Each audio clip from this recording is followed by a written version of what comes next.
Լեռնային Ղարաբաղի Հանրապետությունում սահմանադրական փոփոխությունները իրականացվում են նախագահ Բակո Սահակյանի համար։ Այսօր Բակո Սահակյանը ավելի վտանգավոր բան է կատարում,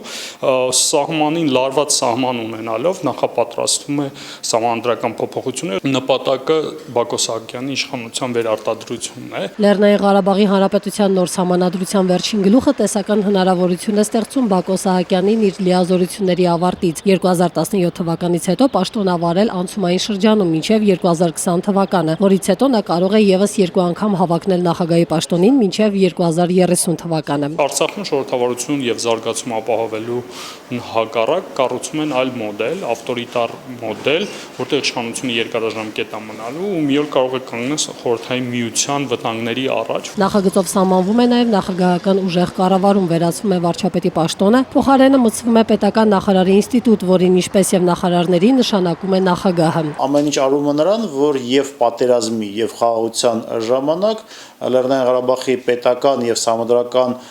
կարգը մաքսիմալ ձևով adekvat լինի այն իրողությանը եւ այն իրականությանը, որի շուրջ գոյատևում է ԼՂՀ-ն։ Ազգային ժողովի հերթական ընտրությունը անցկացվելու է հանրապետության նախագահի ընտրությունների հետ միաժամանակ։ Սերգեյ Մինասյանի գնահատմամբ լինելու է հիբրիդային տարբերակ։ Ունենալով բավական ուժեղ խորհրդարան իր, ասենք,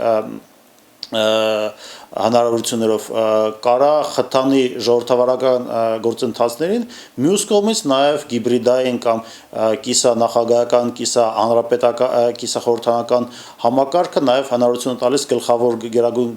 հրամանատարի, երկրի ղեկավարի այդ պաշտոնի